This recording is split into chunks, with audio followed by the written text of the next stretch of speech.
On October 9th, Tyson Fury will finally face Deontay the Bronze Bomber Wilder after the cancellation or delay of their July 24th date. This is his enigmatic path of guilt. Let's talk about it.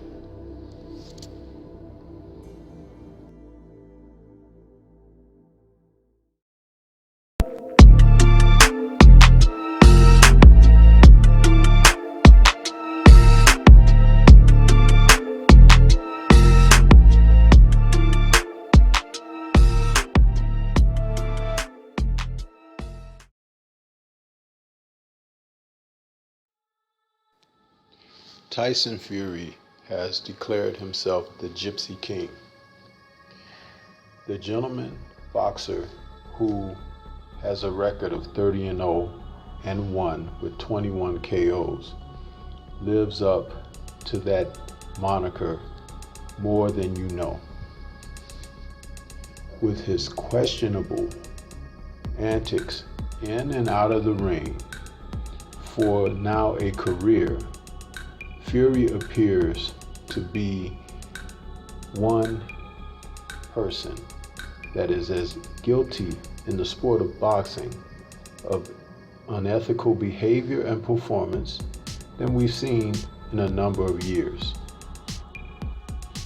The so-called Gypsy King, beginning in November of 2011, in a bout against Mademan, where he scored a third-round TKO.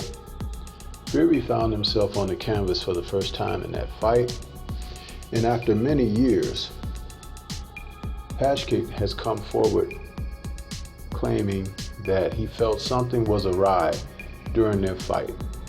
He said he had received a food basket the night before the fight, and he ate from this food basket, and he was sick the following day. He still went ahead with the fight. He didn't want to pull out. Of course, money was tied up and everything, so he tried to honor what his circumstances were going into this fight. This was something that we would find out 10 years later, that the Fury camp could be questioned about ethics. His recent victory over Deontay Wilder for the WBC Heavyweight Championship sees Fury come out of that fight with, again, questionable ethic. There were many things that pointed to something was wrong in that fight, beginning with the gloves and wraps that were on his hands. People have taken to task the story about this, and I am not going to repeat in detail those matters again, because this video is about the enigmatic path of guilt that Fury has found himself on. A journey for a man who could box fairly well for his size, given he be 6'7" and over 260 plus pounds. A formidable reach of about 80 to 84 inches. Mobility and decent hand speed. The one thing he may be lacking is the equalizer of one punch KO power.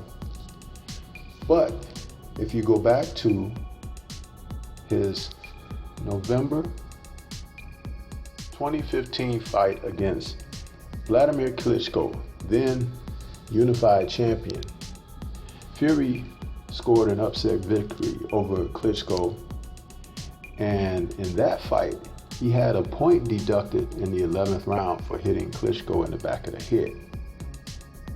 Klitschko, who had been on a 10-year reign as champion, has seen a lot of different foes and fought a lot of different styles and had come out on top, but he was an aging fighter. Fury was victorious, and Vladimir opted to exercise his right to a rematch.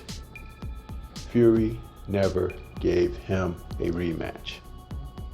Another sign of the enigmatic Tyson Fury, one who doesn't go along with rules, who bucks the system. He is shown to be very consistent in this area. Many people seem to find him entertaining when he speaks, as he does at press conferences, and gives somewhat of weird responses to media questions. But there's something lurking even more sinister under the surface. Fury compromises himself and the sport with not only his behavior, but his unethical behavior when it comes to doping, when it comes to substance and chemical abuse. We've seen evidence of this consistently. And in the ring, his ethics are equally questionable. Going back to his 2013 match against Steve Cunningham, the referee, Eddie Cotton, at that time, one of the best referees in the sport, when asked about Tyson Fury, what he thought of him, he said he's the worst in the game, the dirtiest fighter. He said this also while pointing out the fact that he's refereed Andrew Golota twice. R.I.P. to Eddie Cotton, who passed away during the global circumstances that we're dealing with. Why would Cotton mention Golota? Because publicly Golota was a fighter who we've seen be dirty in the ring. Everything from headbutts intentionally, low blows, rabbit punches, you name it, biting. Golota was a part of it. But Tyson Fury gives the impression that he is in there with fair play. That's questionable, because everything he seems to do has two heads to it. A head that may appear to be operating within the framework and rules and regulations, but when you look deeper, you find that is not necessarily the case. Questionable ethics. You go back to his February 2015 fight against Christian Hammer. Fury entered the ring with thumb-attached gloves.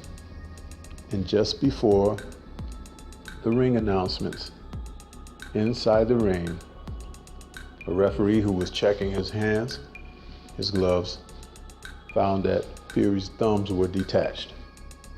There was a halt to the fight while new gloves were distributed. In the fight against Deontay Wilder, the rematch, photographs have pictured and depicted Tyson Fury's gloves either being not fully on his hands, or the padding appears to not exist around the knuckle area.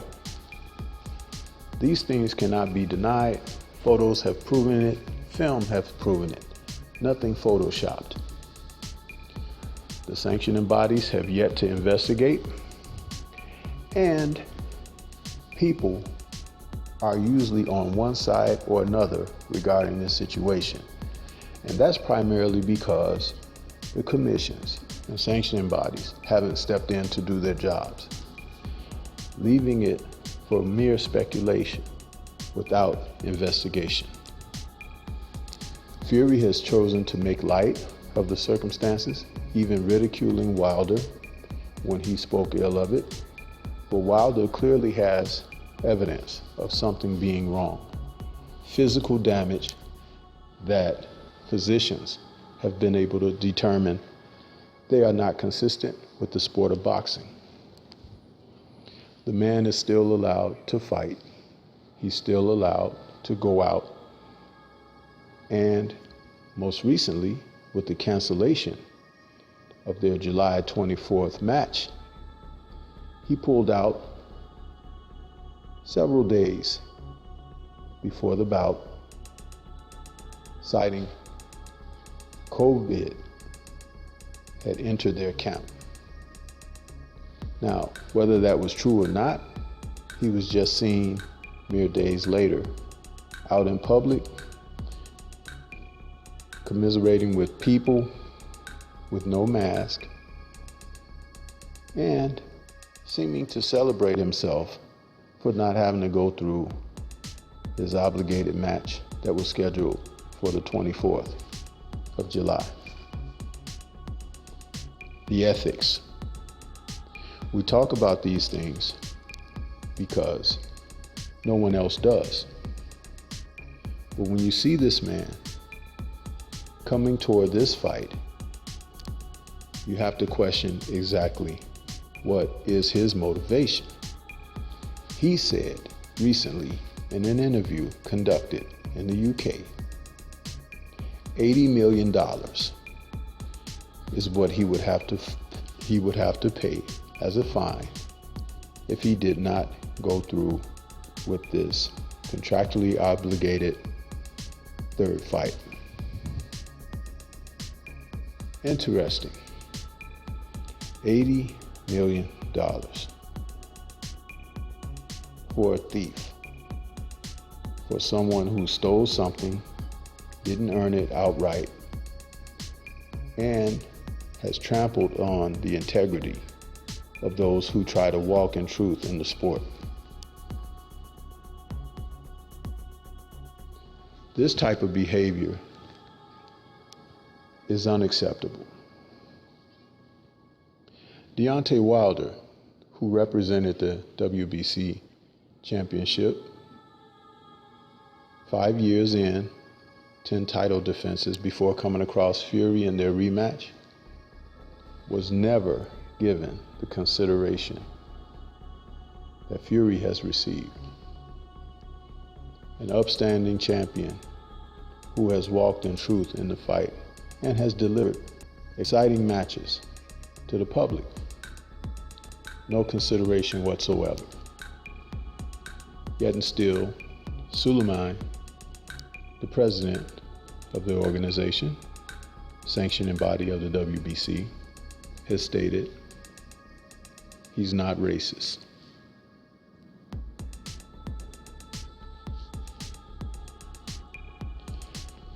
The referee, Jack Reese, during the first fight, after the decision came down and it was declared a draw, said that he had Deontay Wilder winning the fight, given that he had floored Fury twice,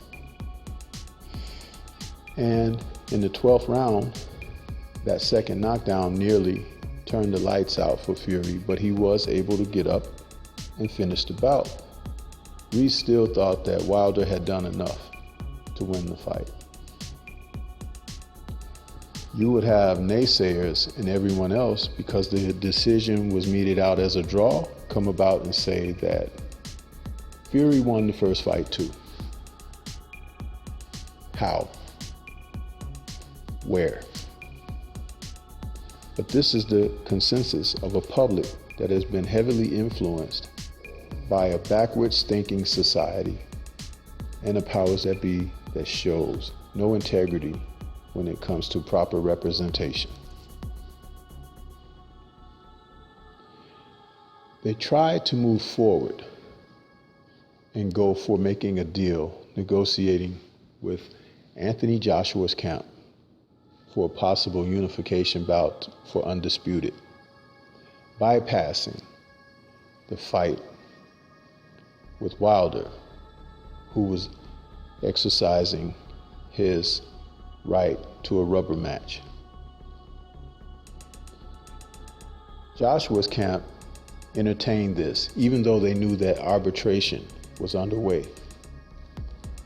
More ways to eliminate the consideration for Deontay Wilder. But seeing that what just happened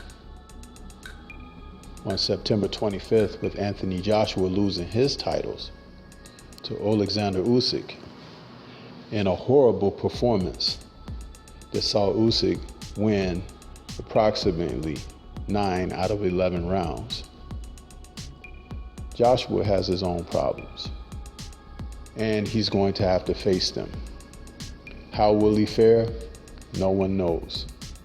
But one thing is certain, Fury is definitely not on the horizon for Joshua at this time. We are 8 days away from Fury Wilder 3, and a lot can happen within those 8 days because this man has been so consistent with being inconsistent. His integrity, his morale, his ethic, his virtues have all been questioned. This is not a man that is a role model, nor someone who should be celebrated in the sport. Yes, he has been a talent. Over the past decade, he has provided some entertainment, but let's not get this twisted. This is not what you want representing the sport. So, as we look forward to October 9th, we look forward to an official stamp on what will be the fate for Tyson Fury. Will it be the man headed toward the gallows, dead man walking? I'd like to think so. Nothing is 100%, but one thing you can bet, the Bronze Bomber will be bringing it, and he will be looking to end Fury's circus. This is Stormy B-Man. I want to say shout out to the LDBC, Lions Den Boxing Community, and Liberated Perspective, a third eye view of the world. For more content such as this, please like, comment, subscribe, and share. Leave comments on this video. What do you think about what has been laid out and what lies ahead? It's do or die season. We'll be tuned in to see what happens. This is all I have for you at this time. Until the next time we speak, peace to everyone out there, and please, everyone, remain safe.